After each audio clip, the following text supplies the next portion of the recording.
بسم اللہ الرحمن الرحیم۔ لاکھوں کروڑوں درود و سلام محمد مصطفیٰ صلی اللہ علیہ وسلم اور آل محمد پر۔ میں ہوں عمر دراز گودل۔ ظاہراً اس وقت دیکھا جائے تو سسٹم یہ کہے گا کہ ہم نے عمران خان کو تحریک انصاف کو ایلیمنیٹ کر دیا۔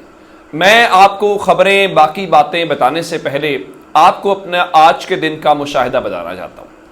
چونکہ عید کا موقع ہے اور آپ جانتے ہیں کہ آپ عید کی نماز پڑھنے جاتے ہیں، قربانی ہوتی ہے، اور پھر کہیں نہ کہیں آپ بیٹھتے ہیں دوستوں میں یا عزیزوں میں، جہاں پہ بھی عزیز و اقارب میں آپ کا ملنا ملانا ہوتا ہے، تو آپ کو ایک لحاظ سے سروے ہوتا ہے۔ میں آج جہاں پہ بھی بیٹھا، جہاں پہ بھی لوگوں سے ملا، ایک ہی سوال ہے، ملک کا کیا بنے گا؟ عمران خان کے دوبارہ وزیر اعظم آ رہے ہیں، عمران خان کے ساتھ کیا ہوگا؟ لوگوں کا کنسرن صرف اور صرف عمران خان، الیکشن، عمران خان کے مستقبل، تحریک انصاف اس کے ساتھ ہے۔ لیکن میں اس سے ہٹ کے ایک اور بات آپ کو بتانا چاہتا ہوں۔ وہ کیا؟ وہ یہ ہے کہ اگر آپ خود سے اگلے 2-3 روز جتنی چھٹیاں ہیں اپنے دوستوں میں، اپنے عزیزوں میں، اپنے محلے داروں میں خود سے ایک سروے کر سکتے ہیں۔ آپ لوگوں سے یہ پوچھیں کہ الیکشن جب بھی ہو، جیسے بھی ہو، آپ ووٹ کس کو کریں گے؟ آپ حیران رہ جائیں گے کہ وہ لوگ جن کا سیاست سے کوئی تعلق نہیں ہے، یا ایسا پیٹرن آپ کو نظر آئے گا، آپ کہیں گے کہ عمران خان کو کیسے مائنس کیا جا سکتا ہے۔ عمران خان ایک ایسی ریئلٹی ہے جو گراؤنڈ کے اوپر ایگزسٹ کر رہی ہے، لیکن جو سٹیک ہولڈرز ہیں یا جو ملک کے فیصلہ ساز ہیں، وہ اس ریئلٹی کو دیکھ کے اسٹیٹ آف ڈینائل کے اندر ہیں۔ وہ یہ کہہ رہے ہیں کہ نہیں جناب، یہ سب کنٹرول ہو گیا ہے، ہو جائے گا، ہم اس کو بھی کر دیں گے۔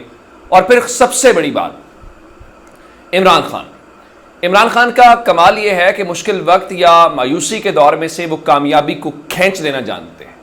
آج عمران خان نے اپنی زبان سے یہ مانا ہے کہ اس میں کوئی شک نہیں ہے، تحریک انصاف اور قوم کے لیے یہ ایک تاریک دور ہے، اور ان کے مطابق انہوں نے کہا کہ انشاءاللہ پی ٹی آئی اور قوم اس تاریک دور سے بہت مضبوط ہو کر نکلے گی۔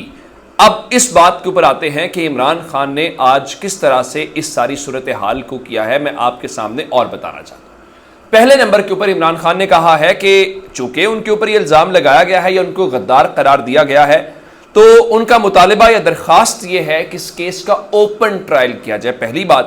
دوسرا، مجھے اپنے اوپر لگائے گئے الزامات جو ہیں ان کو غلط ثابت کرنے کا موقع دیا جائے، کیونکہ میں حقدار ہوں۔ الزام لگانا آپ کا کام ہے، اس کو غلط ثابت کرنا میرا کام ہے۔ تو عمران خان نے پہلا موقع تو یہ مانا۔ دوسرے نمبر کے اوپر ان کا کہ اس وقت موجودہ حکومت کے پاس، چونکہ اب ان کے اپنے لوگ بتا رہے ہیں کہ یہ جو اکنامک ریوائول پلان ہے وہ بھی آرمی چیف کا برین چائلڈ ہے، اس کو بھی چھوڑ دیتے ہیں۔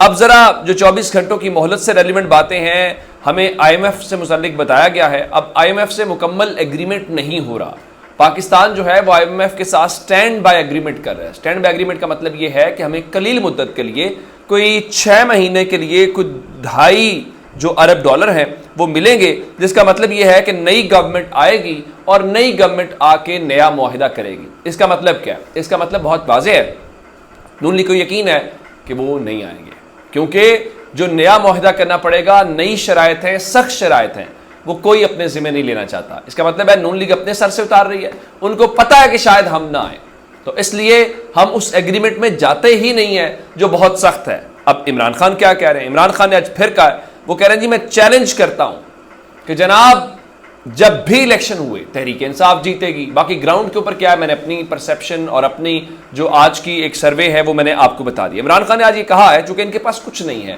نہ اکانومی کو لے کے ہے، نہ باقی چیزوں کو لے کے، تو آج عمران خان نے کہا کہ ان کا سارا منصوبہ اور کام بس یہ رہ گیا ہے کہ عمران خان کو واپس آنے سے کیسے روکا جائے، اور صرف اس منصوبے کی وجہ سے لوگوں میں خوف پھیلایا جا رہا ہے۔ لیکن ایک اور بات جو ظاہر ہے کہ عمران خان کے ووٹر کو موٹیویٹ کرے گی اور وہ چیزیں کرے گی جس میں نے کہا کہ میں ہر قربانی کے لیے تیار ہوں، میں ان کو کبھی تسلیم نہیں کروں گا، غلام کی کوئی زندگی نہیں ہے، ان کے مطابق غلامی سے موت بہتر ہے۔ پھر عمران خان نے کہا کہ اس عید کے اوپر جو مایوسی انہوں نے دیکھی ہے، اس طرح کی مایوسی پہلے کبھی نہیں دیکھی۔ اچھا، یہ اس کی تصدیق میں بھی کروں گا کہ لوگ مایوس ہیں، لوگوں کو نظر آ رہا ہے کہ یہ گورنمنٹ انکمپیٹنٹ ہے، یہ گورنمنٹ نہیں کر پائے گی، اور گورنمنٹ کے پیچھے جو لوگ ہیں وہ مل کے بھی صورتحال بہتری کی طرف، اور عام آدمی کی جو سینس ہوتی ہے نا، وہ کتابوں میں، وہ سٹیٹس میں، وہ بند کمروں میں اے سی میں بیٹھ کے کرنے والے جو انالیسز ہوتے ہیں، جو چیزیں انڈرسٹینڈنگ ہوتی ہیں، اس سے بہت زیادہ بہتر ہوتی ہیں۔ عمران خان کے مطابق لوگوں کی اصل مایوسی یہ ہے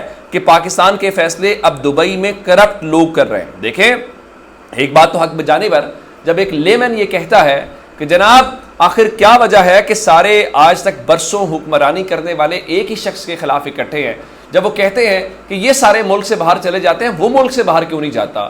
وہ کیوں کہتا ہے میرا جینا مرنا اس ملک کے اندر ہے؟ تو پھر کم از کم وہ ہم جیسا تو ہے، ہم میں تو بیٹھا ہوا ہے، کم از کم ہمیں تھوڑا تو احساس ہوتا ہے. تو یہ وہ چیز ہے. اب اس ساری صورتحال کو لے کے عمران خان نے یہ بتایا کہ ان کے تقریباً 10,000 کارکنان اور حامیوں کو جیل میں ڈالا گیا ہے، اور ان کے ساتھ جو اس وقت سلوک کیا جا رہا ہے ظاہر ہے کوئی اچھا سلوک نہیں ہے. اور پھر انہوں نے صحافیوں کے متعلق بھی بتایا کہ عمران ریاض خان کو اغوا کیے گئے اور 40 دنوں سے ان کے ٹھکانے کا علم نہیں ہے. 5 معزز صحافی جنہیں اس ملک سے در بدر ہونا پڑا، اور یہ ساری صورتحال ہے. اور میڈیا کے اوپر مکمل جو ہے وہ پابندیاں لگائی گئی ہیں.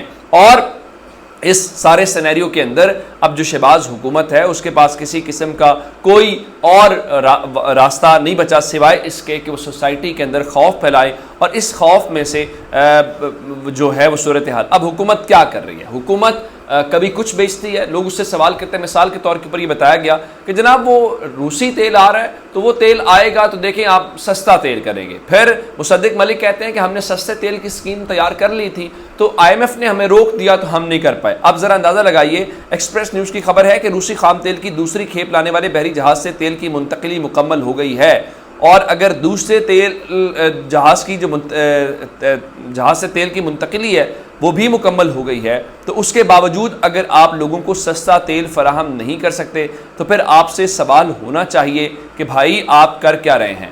آپ میڈیا کے اندر خبریں اپنے صحافیوں کے ذریعے پھیلا رہے ہیں کہ جناب IMF سے معاملات طے پا گئے ہیں، ملکی اقتصادی صورتحال کے حوالے سے اچھی خبر آئے گی. اللہ کرے اچھی خبر آئے.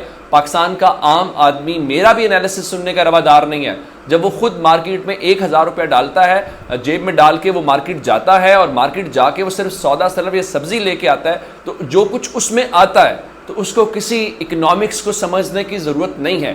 وہ یہ فیصلہ کرتا ہے کہ عمران خان کے دور میں 1,000 روپیہ لے کے جاتا تھا تو مارکیٹ سے کیا کچھ خرید کے لے کے آتا تھا. اب چونکہ تجربہ کار آئے ہیں تو تجربہ کاروں کی حکومت میں جب 1,000 روپیہ لے کے جاتا ہے اور کیا کچھ خرید کے لاتا ہے، تو میرے خیال سے وہ ساری صورتحال اپنی جگہ پہ بہت واضح ہمیں ہوتی ہوئی دکھائی دے رہی ہے.